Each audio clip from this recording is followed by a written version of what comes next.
Ini kan terkait perusakan spandek nih, sesuai dengan dakwaan jaksa penuntut umum bahwa kerugian dia 4,5 juta karena spandek.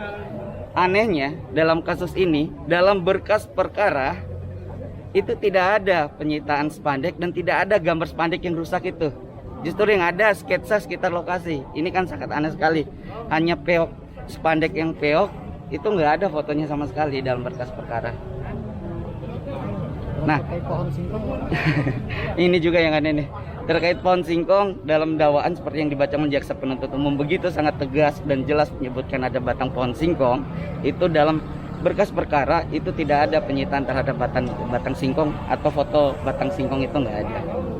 Ada berapa kejanggalan seperti itu? Ada informasi yang tidak valid atau informasi bohong, itu bagaimana nanti kuasa hukum bisa apa?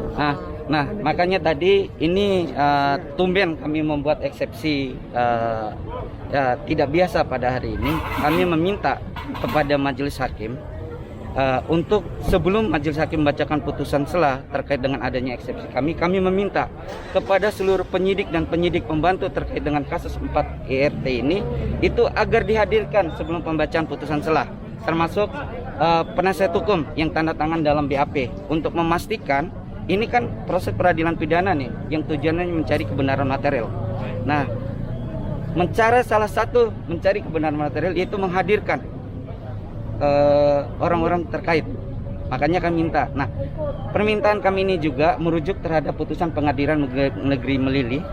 Itu ada kami masukkan dalam eksepsi kami. Jadi dalam putusan selanya dia, jadi hakim di Pengadilan Negeri Melili itu menjatuhkan menjatuhkan putusan selah menolak tuntutan dakwaan penuntut umum itu dengan dia memeriksa seluruh penyidik dan pengacara. Nah, dalam berkas ada persis sama seperti ini. Dalam berkas ada tanda tangan penasihat hukum, tapi fakta ketika diperiksa penyidiknya dan pengacaranya ternyata itu tidak pernah ada penasihat hukum yang mendampingi. Itu ada hukuman, ada sanksi. Nah, ini harapan kami ya, menanggapi terkait pernyataan dari Mabes, Polda dan Polres menyatakan dalam kasus ini sudah 9 kali lakukan mediasi. Saya nyatakan itu adalah data yang tidak benar. Ini cukup kami sayangkan sekali karena sejak pelemparan tanggal 26 Desember 2021 itu tidak pernah ada upaya mediasi sebagaimana surat edaran Kapolri untuk terkait dengan restoratif justice itu penyidik dari tingkat penyelidikan sampai dengan penyidikan itu tidak pernah. Klien kami 4 kali dihadirkan di kantor kepolisian itu tidak pernah ada saran agar klien kami ini disuruh berdamai dengan pelapor, itu tidak pernah. Jadi ini kemungkinan Pak Mabes, Pak Kapolda dan Pak Kapolres ini terima data yang salah dari anak buahnya. Nah, kami sarankan biar tidak hanya berstatement, kami tantang kepada pihak Propam Mabes, pihak Propam Polda untuk turun ke lapangan. Karena dalam kasus ini kami temukan ada dugaan intimidasi yang dilakukan oleh oknum terhadap 4 ibu RT ini. Jadi kami sangat berharap Propam, Mabes, Polda turun ke lokasi dan tanyakan kepada 4 ibu RT ini. Ada atau tidak dugaan intimidasi yang diterima selama proses. Karena ternyata ibu ini menjalani di 2 sel tahanan. 2 malam dia menikmati sel tahanan yang ada di Polsek Praia Tengah.